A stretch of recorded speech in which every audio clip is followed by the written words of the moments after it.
Hi friends, once again welcome back to Edututor. MEG10-ൻ്റെ block 1 നമ്മൾ already complete ചെയ്തതാണ്. Video upload ചെയ്തിട്ടുണ്ട്. കാണാത്തവരും അത് കാണുക. ഡിസ്ക്രിപ്ഷൻ ബോക്സിൽ അതിൻ്റെ ലിങ്ക് കൊടുക്കാം. ബ്ലോക്ക് 2 ആണ് ഇത് നമ്മളിവിടെ ഡിസ്കസ് ചെയ്യാൻ പോകുന്നത്. ബ്ലോക്ക് 2-ൽ ഓൾറെഡി ക്വസ്റ്റ്യൻ നമ്പർ 1, 2, 3, 5 ഇത്രയും ചെയ്തതാണ്. ഇപ്പോൾ നമ്മൾ ഡിസ്കസ് ചെയ്യുന്നത് ക്വസ്റ്റ്യൻ നമ്പർ 4.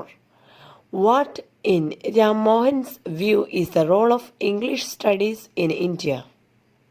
രാജാറാം മോഹൻ റോയുടെ കാഴ്ചപ്പാടിൽ ഇംഗ്ലീഷ് പഠന ഇന്ത്യയിൽ അതിൻ്റെ ഒരു റോൾ അല്ലെങ്കിൽ അതിൻ്റെ പ്രാധാന്യത്തെക്കുറിച്ച്, ഇന്ത്യയിലുള്ള ഇംഗ്ലീഷ് പഠനത്തെക്കുറിച്ചുള്ള പ്രാധാന്യത്തെക്കുറിച്ച് വിശദീകരിക്കാനാണ് പറയുന്നത്.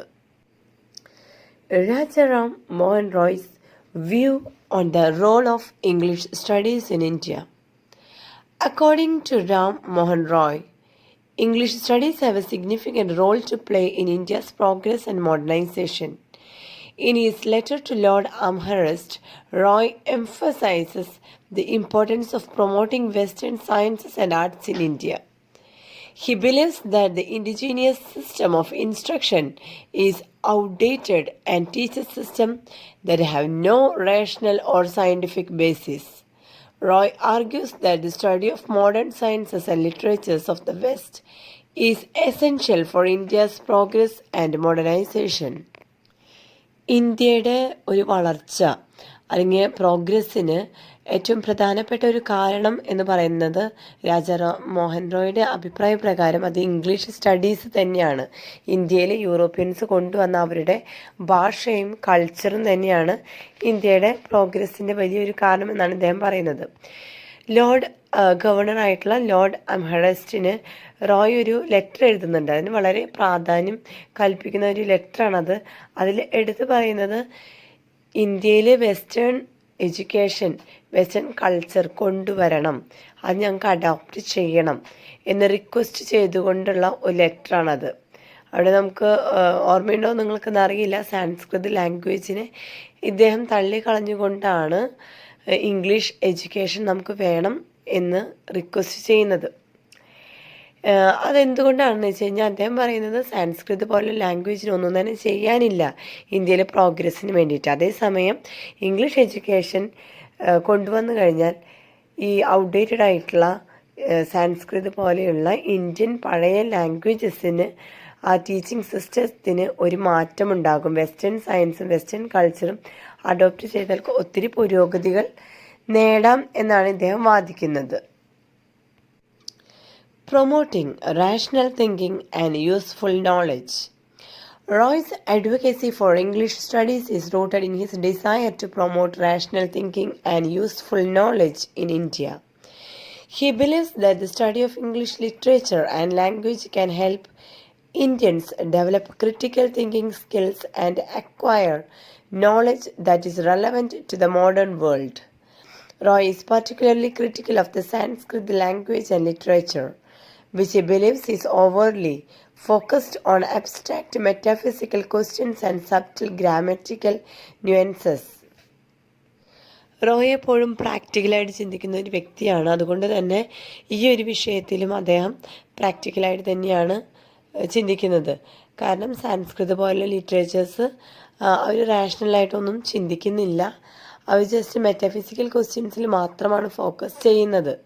അതുകൊണ്ട് തന്നെ ഒരു പുരോഗതിയും ഉണ്ടാവാൻ പോകുന്നില്ല. പിന്നെ ഈ പറയുന്ന ലാംഗ്വേജൊക്കെ പഠിച്ചെടുക്കാൻ വളരെ ബുദ്ധിമുട്ടാണ്. പഠിച്ചതുകൊണ്ട് പ്രത്യേകിച്ച് ഗുണവും ഇദ്ദേഹത്തിന് തോന്നുന്നില്ല. അതുകൊണ്ടാണ് ഇദ്ദേഹം പറയുന്നത് western culture, western language, western literature ഇവിടെ കൊണ്ടുവരികയാണെങ്കിൽ, ഇന്ത്യയിൽ കൊണ്ടുവരികയാണെങ്കിൽ ധാരാളം പുരോഗതികൾ ഉണ്ടാകാം. അതുകൊണ്ടാണ് ഇങ്ങനെ ക്രിട്ടിക്കലായിട്ട് അദ്ദേഹം ചിന്തിക്കുന്നതും അതിനു വേണ്ടി വാദിക്കുന്നതും. Bridging the cultural gap. Roy's view on English studies also highlight the potential of Western education to bridge the cultural gap between Indians and their rulers. He believes that the introduction of liberal, rational ideas of the West can help Indians develop a more progressive and modern worldview. Roy's emphasis on the importance of Western sciences and arts is not merely a rejection of Indian culture, but a call for reform and modernization. ഈ western education കൊണ്ടുവരാൻ പറയുമ്പോൾ അദ്ദേഹം എടുത്തു കാണിക്കുന്ന ഒരു കാര്യമുണ്ട്, എന്താ പറയുക, ഒരു ബ്രിഡ്ജിങ് ദ കൾച്ചറൽ ഗ്യാപ്പ്. നമ്മളുടെ കൾച്ചറും വെസ്റ്റേൺ കൾച്ചറും തമ്മിൽ വലിയ വ്യത്യാസമുണ്ട്. ഇപ്പോൾ യൂറോപ്യൻസ് ഓൾറെഡി ഇന്ത്യയിലാണ്, അവർ നമ്മളെ റൂൾ ചെയ്തുകൊണ്ടിരിക്കുന്ന ഒരു സമയമാണ്. റൂൾ ചെയ്യുമ്പോൾ അവരുടെ കൾച്ചർ നമ്മുടെ കൾച്ചറും തമ്മിലുള്ള ഒരു വലിയ വ്യത്യാസം, അതിനാണ് ആ ഗ്യാപ്പ് എന്ന് പറയുന്നത്, കൾച്ചറൽ ഗ്യാപ്പ്. കാരണം അവർക്ക് നമ്മളുടെ മേലെ ആധിപത്യം സ്ഥാപിക്കാൻ കഴിഞ്ഞത് തന്നെ അവരുടെ ഒരു പ്രോഗ്രസ് കാരണം കൊണ്ടാണ്. അപ്പോൾ അതിലോട്ട് എത്തിച്ചേരണമെങ്കിൽ ഈ കൾച്ചറൽ ഗ്യാപ്പ് ഇല്ലാതാകണം, നമ്മളും അവരെ പോലെ ആകണം എന്നാണ് ഇദ്ദേഹം വിശ്വസിച്ചിരുന്നത്. പിന്നെ അദ്ദേഹം പറയുന്നുണ്ട്, സാൻസ്കൃത് ഭാഷയെ അല്ലെങ്കിൽ ഇന്ത്യൻ ഭാഷകളെ തള്ളിക്കളയുന്നത്, അത് തള്ളിക്കളയുന്നതല്ല, മറിച്ച് അതൊരു റീഫോം അല്ലെങ്കിൽ ഇന്ത്യയിലൊരു മോഡേണൈസേഷനായിട്ടുള്ള ഇന്ത്യ ഉണ്ടാക്കാനായിട്ട് അങ്ങനെ ചെയ്യുന്നതാണ്, അല്ലാതെ ഇതിന് ഇഷ്ടമില്ലാതെയോ വെറുക്കുന്നതൊന്നും അല്ല അദ്ദേഹം. Impact of English studies on Indian society. The impact of English studies on Indian society has been significant. English education has become a symbol of power and prestige in contemporary India, and many Indians view it as a key to social mobility and economic success.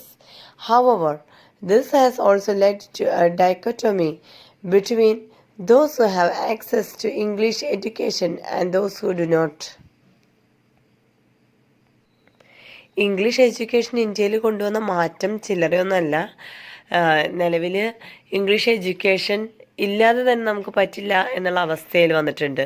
കാരണം power and prestige issue, ഇത് depends upon English education. നമുക്ക് അത് അറിയാം, നമ്മുടെ സൊസൈറ്റിയിൽ തന്നെ ഇപ്പോൾ English medium സ്റ്റുഡൻസാണ് കൂടുതലും, അല്ലെങ്കിൽ ഇംഗ്ലീഷ് മീഡിയം എഡ്യൂക്കേഷൻ സെൻറ്റേഴ്സാണ്, ഇൻസ്റ്റിറ്റ്യൂഷൻസാണ് കൂടുതലും, എന്താ പറയുക, നേറ്റീവ് ലാംഗ്വേജസിനെ കമ്പയർ ചെയ്യുമ്പോൾ.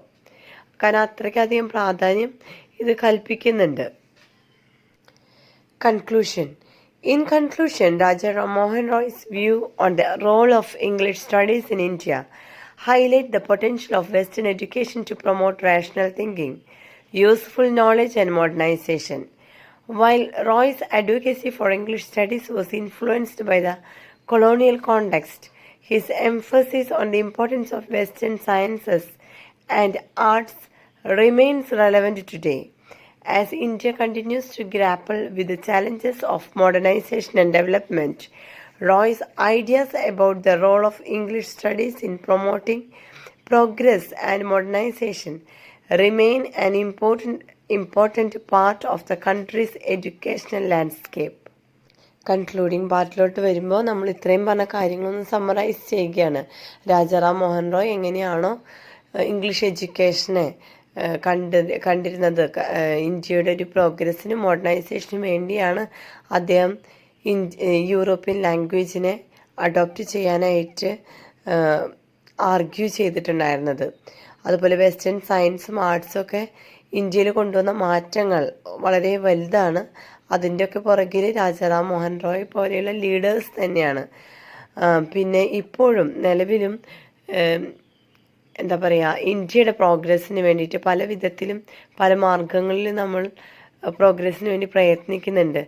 രാജാറാം മോഹൻ റോയ് പ്രയത്നിച്ച ഒരു മാർഗമാണ് യൂറോപ്യൻ ലാംഗ്വേജ്, അവരുടെ സയൻസ്, അവരുടെ കൾച്ചർ, അവരുടെ ആർട്സ് എല്ലാം തന്നെ ഇന്ത്യയിൽ കൊണ്ടുവരിക എന്നത്. Royce legacy as a social reformer and advocate for education continues to inspire new generations of Indians. His emphasis on the importance of promoting rational thinking and useful knowledge through English studies remains a significant contribution to the debate on education in India. Today, as India looks to the future, it is essential to recognize the importance of education in driving social change and promoting progress and modernization. By examining Roy's view on the role of English studies in India, we can gain a deeper understanding of the complex dynamics of Indian society and culture.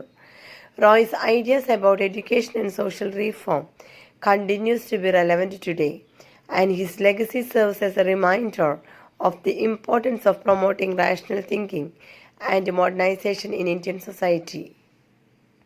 റോയുടെ ചിന്താഗതികൾ ഒത്തിരി new ജനറേഷൻസിന് ഒരു inspiration ആയിരുന്നു. അവരത് ഏറ്റെടുക്കുകയും ചെയ്തിരുന്നു. അവർക്കെല്ലാവർക്കും മനസ്സിലായത് ഇതൊരു യൂസ്ഫുൾ നോളജ് ആണെന്നും റാഷണലായിട്ട് ചിന്തിക്കുന്ന ചിന്താഗതിയാണ് റോയുടെ എന്ന് മനസ്സിലാക്കിയവരൊക്കെ റോയിയെ സപ്പോർട്ട് ചെയ്യാനും ഇൻഫ്ലുവൻസ് ചെയ്യാനും റോയിയെ ഫോളോ ചെയ്യാനും തുടങ്ങിയിരുന്നു. ഇന്ത്യയിൽ വന്ന മാറ്റങ്ങൾ വളരെ വലുതാണ്. അതിന് പിന്നിൽ പ്രവർത്തിച്ച ഒരു ലീഡറാണ് രാജാറാം മോഹൻ റോയ്. അപ്പോൾ education system western education system ഇന്ത്യയിൽ കൊണ്ടുവന്ന ഒരു വ്യക്തിത്വമാണ് ഇദ്ദേഹത്തിൻ്റേത്. ഇനി പറഞ്ഞ കാര്യങ്ങൾ തന്നെയാണ് അത് ആവർത്തനം ചെയ്യുന്നത്. So we move on to the next question. Question number 6. What are the arguments used by T.B. Macaulay in his Minute on Indian Education to advocate the introduction of English in India? Minute on Indian എഡ്യൂക്കേഷനിൽ T B. മാക്കുലയുടെ arguments എന്തൊക്കെയാണ് നമ്മുടെ English education ഇന്ത്യയിൽ introduce ചെയ്യുന്നതിനെ കുറിച്ച്? T.B. Macaulay's arguments for introduction of English in India. T.B. Macaulay's Minute on Indian Education, 1835, presents a passionate plea for the introduction of English studies in India. Macaulay's arguments can be summarized as follows. വളരെ പ്രധാനപ്പെട്ട ഒരു വർഷമാണ് 1835. 1835 മാക്കുലയുടെ minute on education എന്ന ഒരു document present ചെയ്യുന്നത്. അപ്പോൾ അതിൽ വ്യക്തമായിട്ട് അദ്ദേഹത്തിൻ്റെ കാഴ്ചപ്പാട് ഇംഗ്ലീഷ് എഡ്യൂക്കേഷൻ ഇൻട്രൊഡ്യൂസ് ചെയ്യുന്നതിനെ കുറിച്ചുള്ള കാഴ്ചപ്പാട് അതിൽ വ്യക്തമായിട്ട് പറയുന്നുണ്ട്. നമുക്ക് നോക്കാം. Superiority of English literature and language. Macaulay believes that English literature and language are far superior to Oriental learning. He asserts that all the literatures of the East are not worth a single shelf of a good European library. Macaulay argues that English education will provide Indians with access to the vast intellectual wealth of Europe, which will enable them to develop critical thinking skills and acquire knowledge that is relevant to the modern world. Minute on Indian education എന്ന് പറയുമ്പോൾ തന്നെ നമുക്ക് ആദ്യം ഓർമ്മ വരുന്നത് മാക്കുലെയാണ്. അപ്പോൾ അദ്ദേഹത്തെക്കുറിച്ച് നമുക്ക് ആദ്യം സംസാരിക്കാം. അദ്ദേഹം ഇംഗ്ലീഷ് ലിറ്ററേച്ചറിനെ കുറിച്ച് പറയുമ്പോൾ അദ്ദേഹത്തിൻ്റെ മൈൻഡിൽ വരുന്നൊരു കാര്യമാണ് സുപ്പീരിയോറിറ്റി. എന്ന് വെച്ച് കഴിഞ്ഞാൽ അധികാരം സ്ഥാപിക്കുക എന്നത് മാത്രമായിരുന്നു അദ്ദേഹത്തിൻ്റെ ലക്ഷ്യം. അതുകൊണ്ട് തന്നെയാണ് അദ്ദേഹം എടുത്തു പറയുന്നത് യൂറോപ്യൻ ലൈബ്രറിയുടെ ഒരു ചെറിയ ഭാഗം പോലും ഇന്ത്യൻ ലൈബ്രറിയും അറേബ്യൻ ലൈബ്രറിയും ഒക്കെ കൂട്ടി വെച്ച് കഴിഞ്ഞാൽ വരില്ല. കാരണം അത്രയും വാസ്റ്റായിട്ടുള്ള ഒരു ലൈബ്രറിയാണ് അല്ലെങ്കിൽ ലിറ്ററേച്ചറാണ് യൂറോപ്യൻ കൾച്ചറിന് അല്ലെങ്കിൽ യൂറോപ്യൻസിന് ഉള്ളത്. അതുപോലെ തന്നെ മാക്കുലെ വാദിക്കുന്നത് ഈ എഡ്യൂക്കേഷൻ സിസ്റ്റം ഇന്ത്യയിൽ കൊണ്ടുവന്നു കഴിഞ്ഞാൽ വരുന്ന മാറ്റങ്ങളെക്കുറിച്ച് കുറച്ചുകൂടി ഇന്ത്യൻസ് ക്രിട്ടിക്കലായിട്ട് ചിന്തിക്കാൻ തുടങ്ങും, കുറച്ചുകൂടി റാഷണലായിട്ട് ചിന്തിക്കാൻ തുടങ്ങും, മോഡേണൈസ്ഡ് ആവും, ഡെവലപ്ഡ് ആവും എന്നൊക്കെയാണ് ഇദ്ദേഹം പറയുന്നത്. Demand for English education. Macaulay points out that Indians themselves prefer English education to native learning. He cites the examples of the Calcutta School Book Society, which sells a large number of English books at a profit. While there is no great demand for Arabic and Sanskrit books, Macaulay argues that this demonstrates that Indians are eager to learn English and acquire Western knowledge.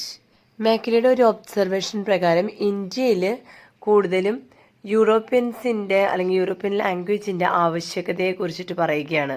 അതിനൊരു example അദ്ദേഹം എടുത്തു പറയുന്നത് നമ്മുടെ Calcutta university, അത് ഇന്ത്യയിൽ തന്നെയാണല്ലോ, പക്ഷെ അവിടെ ഇംഗ്ലീഷ് ബുക്സിനാണ് കൂടുതൽ ചിലവ്. അതേസമയം അറേബ്യൻ ബുക്സും അതുപോലെ വേറെ സാൻസ്കൃത് ബുക്സൊക്കെ ഉണ്ട്, അതിനൊന്നും അത്ര ചിലവില്ല. എന്ന് വെച്ച് കഴിഞ്ഞാൽ ഇന്ത്യൻസ് കൂടുതലും പ്രിഫർ ചെയ്യുന്നത് യൂറോപ്യൻ എഡ്യൂക്കേഷൻ തന്നെയാണ് എന്ന് അദ്ദേഹം എക്സാമ്പിൾ സഹിതം ഇവിടെ തെളിയിക്കുകയാണ്. Practical benefits. Macaulay believes that English education will have practical benefits for Indians. He argues that it will enable them to acquire skills that will make them more employable and improve their social economic status.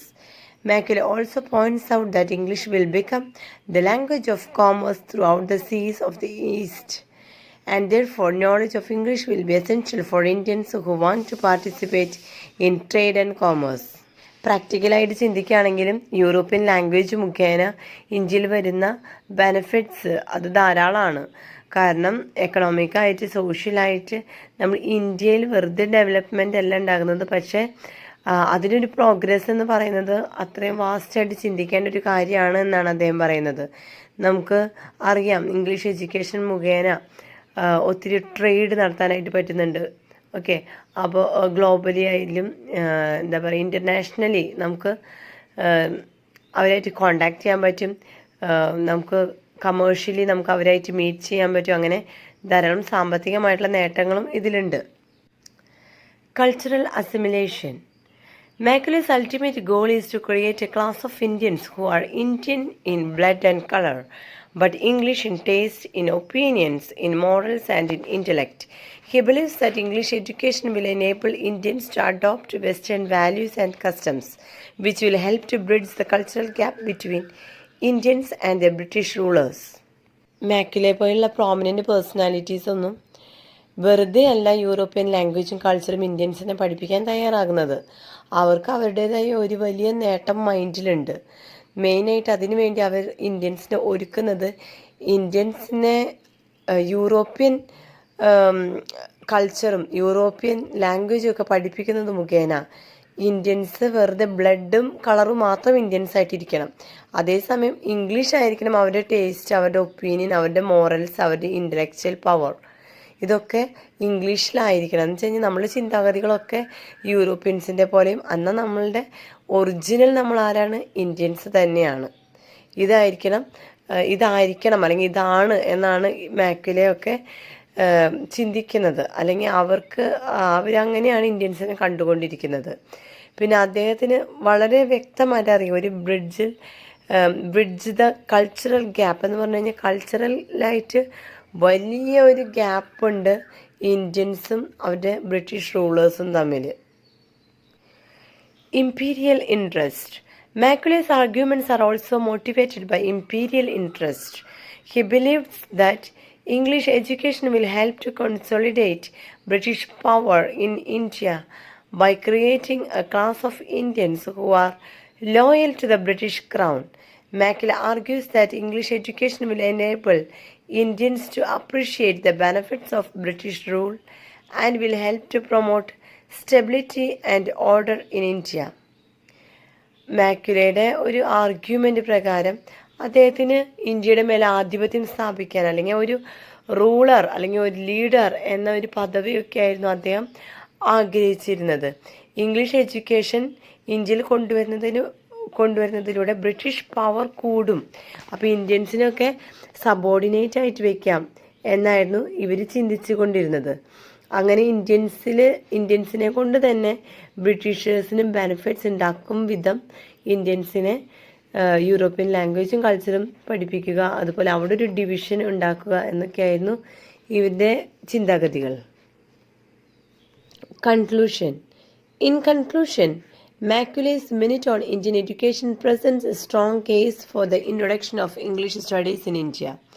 His arguments are based on the superiority of English literature and language, the demand for English education among Indians, the practical benefits of English education, and the need for cultural assimilation. Macaulay's ultimate goal is to create a class of Indians who are loyal to the British crown and who will help to promote British interest in India. ഞാൻ നേരത്തെ സൂചിപ്പിച്ചതുപോലെ concluding പാർട്ടിലോട്ട് വരുമ്പോൾ എല്ലാം കൂടി ഒന്ന് summarise ചെയ്യുകയാണ്. ബ്രിട്ടീഷേഴ്സിന് English introduction ഇന്ത്യയിൽ കൊണ്ടുവരുന്നതിലൂടെയുള്ള അവരുടെ ഒരു കുബുദ്ധി എന്നൊക്കെ പറയാം. അത് എന്തിനായിരുന്നു? അവരുടെ നേട്ടങ്ങൾക്ക് വേണ്ടിയായിരുന്നു. അവർക്ക് ഇവിടെ സാമ്രാജ്യം, അവരുടെ ഒരു ആധിപത്യം നേടിയെടുക്കുക അല്ലെങ്കിൽ നമ്മളുടെ മേലെ ഒരു ആധിപത്യം സ്ഥാപിക്കുക എന്നതൊക്കെയായിരുന്നു അവരുടെ ഉദ്ദേശം. അതിനു വേണ്ടിയായിരുന്നു അവർ ഇൻട്രസ്റ്റ് എടുത്ത് ഇംഗ്ലീഷ് ലിറ്ററേച്ചർ നമ്മളെ പഠിപ്പിക്കാനായിട്ട് തയ്യാറായതും. ഇന്ത്യൻസിനെ ഡിവൈഡ് ചെയ്യുന്നതിലൂടെ അവരുടെ ഒരു ദുരുദ്ദേശം ഇത് തന്നെയാണ്. ഡിവൈഡ് ചെയ്ത് അവരൊരു വിഭാഗം ആൾക്കാരെ ഇന്ത്യൻസിൽ തന്നെ സുപ്പീരിയറായി അല്ലെങ്കിൽ റൂളേഴ്സായിട്ട് വെച്ചിരുന്നു. അപ്പോൾ അവരൊക്കെ എന്തായിരിക്കണം, യൂറോപ്യൻസിനെ ഒബേ ചെയ്യുന്ന, യൂറോപ്യൻസ് എന്ത് പറഞ്ഞാലും അവർക്ക് ലോയലായി നിൽക്കുന്ന ഒരു കൂട്ടം ജനതയെയാണ് അവരുദ്ദേശിച്ച് മാറ്റി അവർക്ക് എഡ്യൂക്കേഷൻ കൊടുക്കുകയും അവരെ ഇന്ത്യൻസിന് മേലെ തന്നെ ഒരു പദവി കൊടുക്കുകയൊക്കെ ചെയ്തിരുന്നത്. Macaulay's idea about education and cultural assimilation have had a lasting impact on Indian society. The introduction of English education in India has created a class of Indians who are proficient in English and who have adopted Western values and customs. However, it has also created a dichotomy between those who have access to English education and those who do not. Despite the criticism of Macaulay's ideas, his legacy continues to shape the educational landscape of India. മാക്കുലയുടെ ഈ ഒരു ideas ഉണ്ടല്ലോ, education അല്ലെങ്കിൽ അവരുടെ കൾച്ചറൊക്കെ ഇന്ത്യയിൽ കൊണ്ടുവരിക എന്നത് മുഖേന അവർക്ക് ഉണ്ടാകുന്ന നേട്ടങ്ങളെക്കുറിച്ച് തന്നെയാണ് നമ്മൾ ആദ്യം ഇതിൽ പറയുന്നത്. പിന്നെ ഇന്ത്യൻസിനെ ഒരു ക്ലാസ് വിഭാഗമാക്കി മാറ്റുന്നു, അവർക്ക് നല്ല രീതിയിൽ ഇംഗ്ലീഷ് എഡ്യൂക്കേഷൻ പഠിപ്പിക്കുകയും അവരെ കൊണ്ട് അഡോപ്റ്റ് ചെയ്യിക്കുകയാണ് ചെയ്യുന്നത്, ഇംഗ്ലീഷ് എഡ്യൂക്കേഷനും അവരുടെ വാല്യൂസും കസ്റ്റംസും ഒക്കെ. അപ്പോൾ ഇത് മുഖേന എന്താണ് ഉണ്ടാകുന്നത്, അവർക്ക് യൂറോപ്യൻസിന് തന്നെ ഒരു കളിപ്പാവയായിട്ട് ഇന്ത്യൻസ് മാറുകയാണ് ഇവിടെ ചെയ്യുന്നത്. സോ ഇത്രയേ ഉള്ളൂ നമ്മളുടെ വീഡിയോ. അപ്പോൾ വീഡിയോ ഉപകാരപ്പെട്ടു എന്ന് നിങ്ങൾക്ക് തോന്നുകയാണെങ്കിൽ ദയവ് ചെയ്ത് സബ്സ്ക്രൈബ് ചെയ്യണം, ലൈക്ക് ചെയ്യണം, ഷെയർ ചെയ്യണം. ഓക്കെ, കമൻറ്റ് ചെയ്യാനായിട്ട് മറക്കരുത്. അപ്പോൾ അടുത്ത വീഡിയോയിൽ നമ്മൾ മീറ്റ് ചെയ്യുന്നത് വരെ take care and good bye.